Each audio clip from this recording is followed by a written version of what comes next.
Intel stock 6% down, AMD 5%, Qualcomm 10%, वो भी एक ही दिन में। तो एक अनाउंसमेंट ने पूरी चिप इंडस्ट्री की नींद उड़ा दी और ये सब एक ऐसी कंपनी ने की है जो कभी सीपीयू नहीं बनाती थी। तो बात करते हैं कंप्यूटेक्स 2026 की। कंप्यूटेक्स मतलब वो ट्रेड शो जहां दुनिया के सबसे बड़े चिप मेकर्स, लैपटॉप मेकर्स और हार्डवेयर कंपनीज मिलते हैं। ये टेक ट्रेड ताइवान के कैपिटल में होता है हर साल और इस बार जून 1 2026 को एनवीडिया के सीईओ ने, जिसका नाम है जेनसेन हुआंग, एक चिप अनाउंस की जिसका नाम है RTX स्पार्क। भाई एनवीडिया, सीपीयू, लैपटॉप, ये तीनों चीज कभी भी एक साथ नहीं आए थे। ये वही एनवीडिया है जो सिर्फ ग्राफिक कार्ड्स बनाता था, जो आपके गेमिंग पीसी में लगा होता था। वो जीपीयू जो डेटा सेंटर्स में सर्वर चलाता था, वो कंपनी अब आपके लिए लैपटॉप का पूरा ब्रेन बनाना चाहती है। सीपीयू भी, जीपीयू भी, मेमोरी भी, सब कुछ एक ही चिप में। ये सब कुछ क्या चल रहा है भाई? एक बार आप इमेजिन करो, आप एक एआई मॉडल लोकली अपने लैपटॉप पे रन कर रहे हो, 120 बिलियन पैरामीटर्स वाला मॉडल, वो भी ऑफलाइन, वो भी बिना क्लाउड से बात किए सीधा आपकी मशीन पे,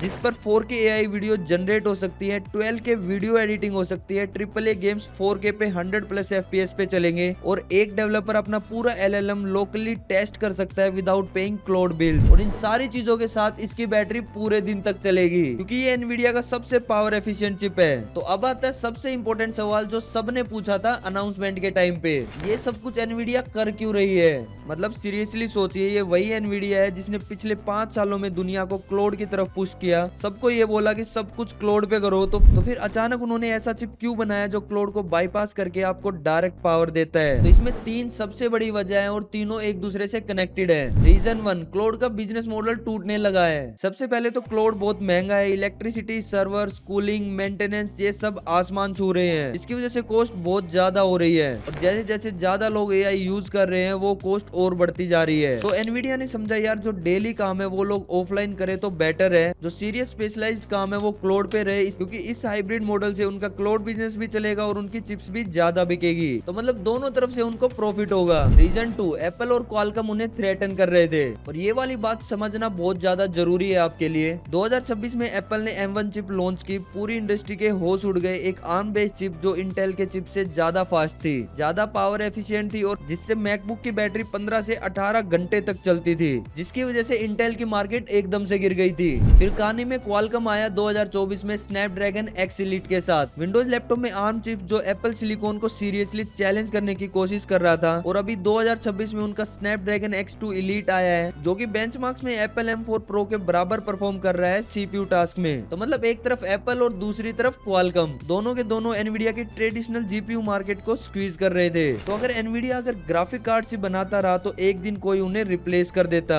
तो इसलिए उन्होंने डिसाइड किया कि पूरी मशीन को अपने हाथ में ले लो। रीजन 3, डेवलपर्स को अपने इकोसिस्टम में लॉक करो। ये एनवीडिया का सबसे बड़ा लॉन्ग टर्म प्लान है और इसको अगर आप मिस कर गए तो पूरी चीज समझ ही नहीं आएगी। तो एनवीडिया के पास CUDA है, CUDA। ये क्या होता है बताता हूँ। तो सोचो एक बार, एआई मॉडल्स बनाना तो पॉसिबल है लेकिन सिर्फ जीपीयू पे, और जो जीपीयू पे काम करता है वो एक सॉफ्टवेयर लेयर के थ्रू काम करता है। पिछले 15 सालों में वो सॉफ्टवेयर लेयर है CUDA, और एनवीडिया का proprietary platform PyTorch, TensorFlow, LLMA, ChatGPT जैसे मॉडल सब के सब CUDA पे बनाए गए हैं। मतलब दुनिया के 99% एआई मॉडल्स एनवीडिया के आर्किटेक्चर पे बनाए गए हैं। और अगर डेवलपर लोग किसी और चिप पे शिफ्ट करने लगे लाइक ओपन सोर्स ऑल्टरनेटिव्स में, तो ये इकोसिस्टम खत्म हो जाएगा। तो इसी वजह से एनवीडिया ने सोचा डेवलपर्स को ऐसे मशीन दो जो कि इतनी पावरफुल हो कि वो एनवीडिया पर ही बिल्ड करते रहे। तो RTX स्पार्क पे CUDA नेटिवली रन करता है। तो एनवीडिया का मानना है कि डेवलपर एक बार एनवीडिया के इकोसिस्टम में आ गया तो वो वहां से आसानी से नहीं जा पाएगा, और जो भी टूल्स, मॉडल, सॉफ्टवेयर वो बनाएगा वो एनवीडिया पर चलेगा। तो अब वो बात करते हैं जो आप सुनना चाहते हो, जो कि है प्राइस। तो एक रिपोर्ट है जिसमें एस्टिमेट है कि RTX स्पार्क लैपटॉप $2900 से शुरू होंगे, मतलब इंडिया में रफली 2.5 लाख से 3.5 लाख रुपए के रेंज में। और ये सिर्फ इसका स्टार्टिंग प्राइस है, प्रीमियम कॉन्फ़िगरेशंस और भी ऊपर जाएंगी। और अगर ऑनेस्टली बोलूं तो ये प्राइस समझ में भी आता है, लेकिन एक और चीज है कि ये लैपटॉप सबके लिए नहीं होने वाला है, क्योंकि ये बनाया गया है एआई डेवलपर्स के लिए जो लोकली मॉडल्स को रन करते हैं, वीडियो क्रिएटर्स और 3D आर्टिस्ट के लिए, रिसर्चर्स और डेटा साइंटिस्ट के लिए, हाई एंड प्रोफेशनल्स के लिए जिन्हें पूरी कंप्यूटिंग पावर चाहिए और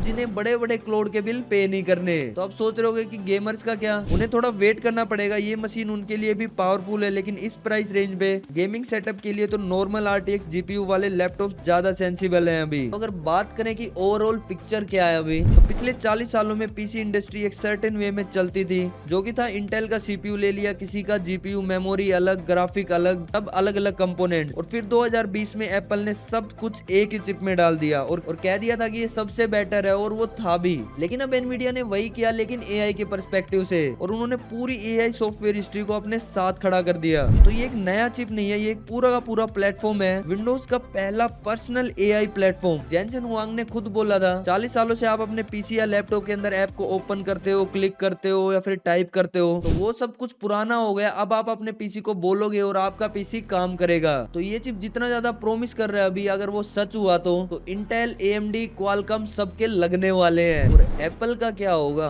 तो भाई एप्पल का तो सीन ऐसा है, मैकबुक अभी भी कुछ लोगों के लिए सबसे बेस्ट चीज मानी गई है, स्पेशली उसका सीपीयू जो कि हैवी काम के लिए यूज होता है। लेकिन AI development, local LLM interface, creative AI tools, वहां पर एनवीडिया को टक्कर देना मुश्किल होगा। ये है एनवीडिया स्पार्क का पूरा खेल, जो कि मैंने आपको पूरे अच्छे से समझा दिया। ये सब कुछ अभी इवोल्व हो रहा है। 2026 के एंड में जब लैपटॉप्स एक्चुअल में आएंगे और हमको रियल वर्ल्ड बेंचमार्क्स मिलेंगे, तब पूरी तस्वीर क्लियर होगी, तब का अपडेट तो मैं उसके ऊपर भी एक वीडियो जरूर बनाऊंगा, इसके सारे बेंचमार्क को कवर करूंगा और आपको बताऊंगा कि क्या उसका रियल एक्सपीरियंस है। बस मुझे जब तक थोड़े बहुत पैसे कमाने पड़ेंगे, 3, 4, 5 लाख। तो अगर आपको ये वीडियो इन्फॉर्मेटिव लगी हो तो वीडियो को लाइक कर देना, चैनल को सब्सक्राइब नहीं किया तो चैनल को सब्सक्राइब कर देना। मिलते हैं अगली वीडियो में, तब तक के लिए टेक केयर।